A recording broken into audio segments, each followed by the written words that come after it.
Film की शुरुआत होती है। हम मिलते हैं ऑलिव से, एक बहादुर मरीन ड्राइवर जिसका काम है समुद्र की गहराइयों में उतरकर रिसर्च करना। लेकिन ये मिशन आसान नहीं था। उसके लिए बनाया गया था एक खास सूट जो ऊपर शिप से कंट्रोल होता था। ऑलिव बोली, मुझे और गहराई में भेजो। टीम ने चेतावनी दी, वहां खतरा है।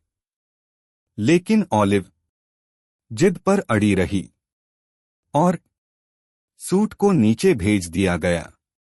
अंधेरा, सन्नाटा और अचानक एहसास जैसे कोई चीज उसके आसपास हो। घबराकर उसने कहा, लाइट ऑन करो अभी। जैसे ही रोशनी फैली, हमला हुआ। भयंकर, खौफनाक। सूट के सिस्टम फेल हो गए। कंट्रोल रूम ने उसे ऊपर खींचा, लेकिन देर हो चुकी थी। सूट पानी से भर चुका था। ऑलिव बेहोश थी, मौत के करीब।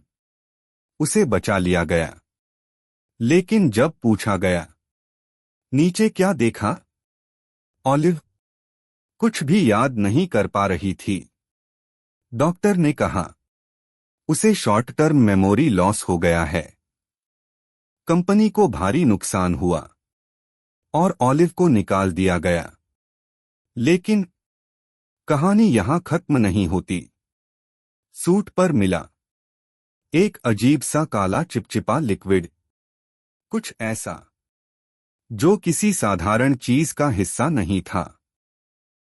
ऑलिव ने उस रहस्यमयी चीज को एक टूल बॉक्स में छुपाया और अपने साथ घर ले आई। जब उसका हस्बैंड मैथ्यू ने उसे देखा तो वह बहुत खुश हुआ।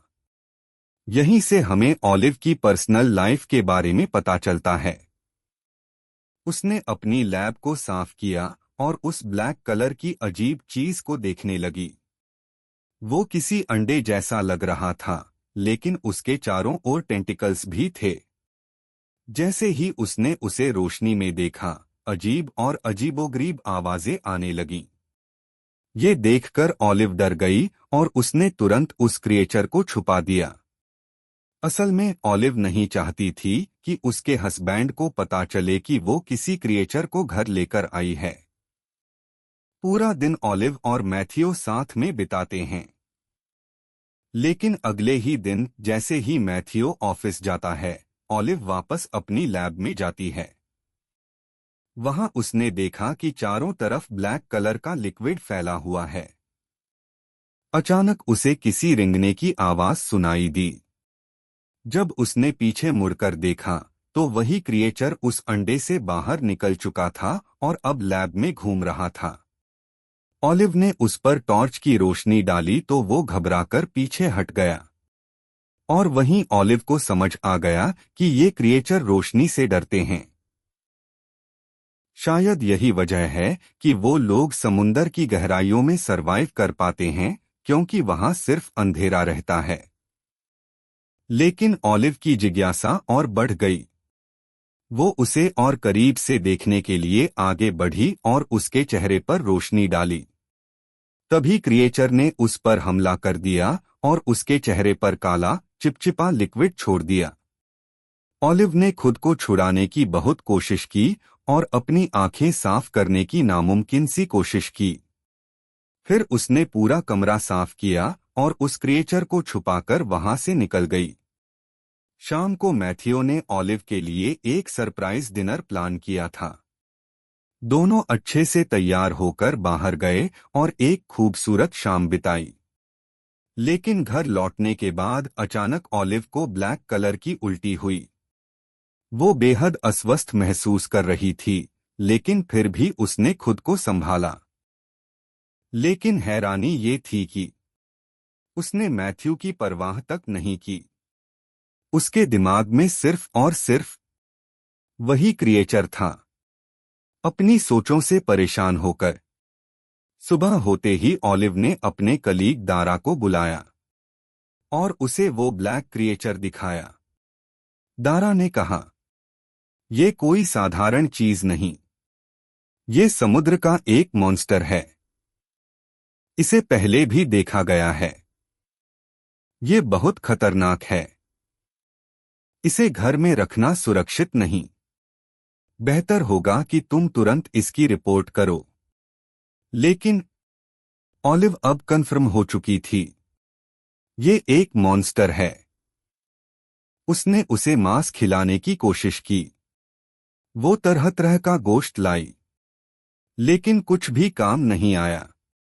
इसी दौरान गोश्त काटते वक्त अचानक ऑलिव के हाथ में कट लग गया। उसके हाथ से खून टपकने लगा। और तभी क्रिएचर तड़प उठा, जैसे उसे खून चाहिए था। ऑलिव भी समझ गई, अब इस मॉन्स्टर को गोश्त नहीं, बल्कि इंसानी खून चाहिए। वो तुरंत अपना खून उसे पिला देती है। और उसी पल ऑलिव का रिश्ता इंसानों से नहीं, बल्कि उस मॉन्स्टर से जुड़ जाता है। धीरे धीरे उसका जुनून बढ़ने लगा। वो ज्यादातर समय उसी क्रिएचर के साथ बिताने लगी। मैथ्यू को वो भूल चुकी थी। कुछ दिन बाद उसकी बहन एली उससे मिलने आई। वो अपने लिए और मैथ्यू के लिए बहुत सी गिफ्ट्स लाई थी। एली ने पूछा, क्या तुम्हारे और मैथ्यू के रिश्ते में कोई दिक्कत है? ऑलिव ने तुरंत मना कर दिया, नहीं, ऐसी कोई बात नहीं। तभी ऑलिव का फोन बजा। वो कॉल रिसीव करने चली गई। कॉल थी डॉक्टर फैजे की। वो बोले, तुमने मेरी चीज चुराई है। समुद्र से जो भी मिलता है वो मेरा है। ऑलिव समझ गई, जरूर दारा ने ही डॉक्टर फैजे को सब बताया होगा। लेकिन ऑलिव जानती थी, अगर डॉक्टर फैजे ने ये क्रिएचर देख लिया तो वो इसे छीन लेगा। मैथ्यू भी ऑलिव को देखकर हैरान था। वो सोच नहीं पा रहा था कि ऑलिव इतनी बेदर्द कैसे हो सकती है। धीरे धीरे ऑलिव के अंदर भी बदलाव नजर आने लगे। रोशनी से उसे तकलीफ होती। वो हर जगह सनग्लासेस पहनने लगी। शाम को जब वो घर लौटी तो देखा डॉक्टर फैजे पहले से ही घर पर मौजूद थे। वो बोले, इस क्रिएचर को घर में रखना खतरनाक है। मैं इसे अपने साथ ले जा रहा हूं। लेकिन ऑलिव अब इस क्रिएचर से जुड़ चुकी थी। उसे खोने का ख्याल ही उसे डरा रहा था। डॉक्टर फैजे जाने ही वाले थे, लेकिन उससे पहले ही ऑलिव ने उन्हें उसी मॉन्स्टर को खिला दिया। फिर शांति से वॉशरूम में गई, कपड़े बदले, खून साफ किया।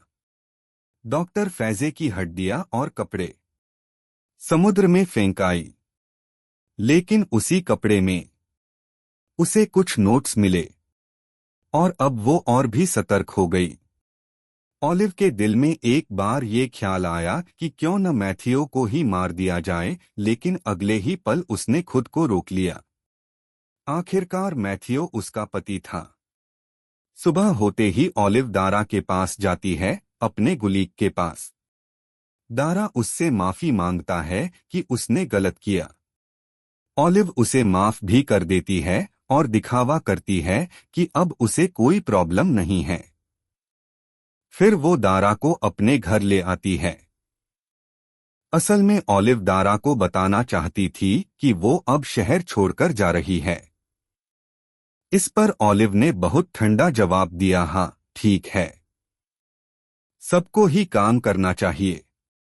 इस दौरान मैथ्यू और एली आपस में बातें करने लगे।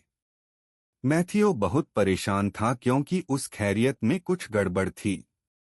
दूसरी तरफ ऑलिव वापस अपनी लैब में चली गई और अपने मॉन्स्टर के साथ लग गई। उधर एली मैथ्यू के कमरे में गई और उसे हौसला देने लगी। तभी लैब में ऑलिव को पता चला कि उसका क्रिएचर प्रेग्नेंट है। ये देखकर वो बेहद खुश हुई। लेकिन जब उसने देखा कि मैथ्यू और एली साथ हैं, तो उसका गुस्सा फट पड़ा। उसने पास पड़ी एक चीज उठाई और मैथ्यू पर हमला कर उसे बेहोश कर दिया। फिर अपनी बहन एली को खींचकर लैब में ले गई और वहां उसे बांध दिया। एली उससे कह रही थी, प्लीज मुझे छोड़ दो, लेकिन ऑलिव ने उसकी एक न सुनी और दरवाजा बंद कर दिया। अंदर मॉन्स्टर मौजूद था और ऑलिव जानती थी कि वो एली को खा जाएगा। अपनी जान बचाने के लिए एली ने पास रखा टूल बॉक्स पाव से गिराया और रस्सियां काटने लगी। लेकिन उसके पाव से खून बह रहा था। मॉन्स्टर ने खून की गंध सूंघी और उसकी ओर बढ़ने लगा। इससे पहले कि वो एली के पास पहुंचता, उसने मैथ्यू को पकड़ लिया और उसे खा गया। अपनी आंखों के सामने इतना भयानक मंजर देखकर एली घबरा गई और जोर जोर से रोने लगी। वो बार बार ऑलिव से मदद मांग रही थी, लेकिन ऑलिव तो बाहर बैठकर मॉन्स्टर के स्केच बना रही थी। एली ने फिर आवाज लगाई, क्या तुम अपनी सगी बहन को मार दोगी? ऑलिव ने ठंडे लहजे में जवाब दिया, वो गॉड है, उसमें बहुत पावर है। अभी तक किसी ने उसकी ताकत को जगाया नहीं। वो समुंदर की गहराइयों में रहता है, लेकिन अब उसकी शक्ति जाग चुकी है।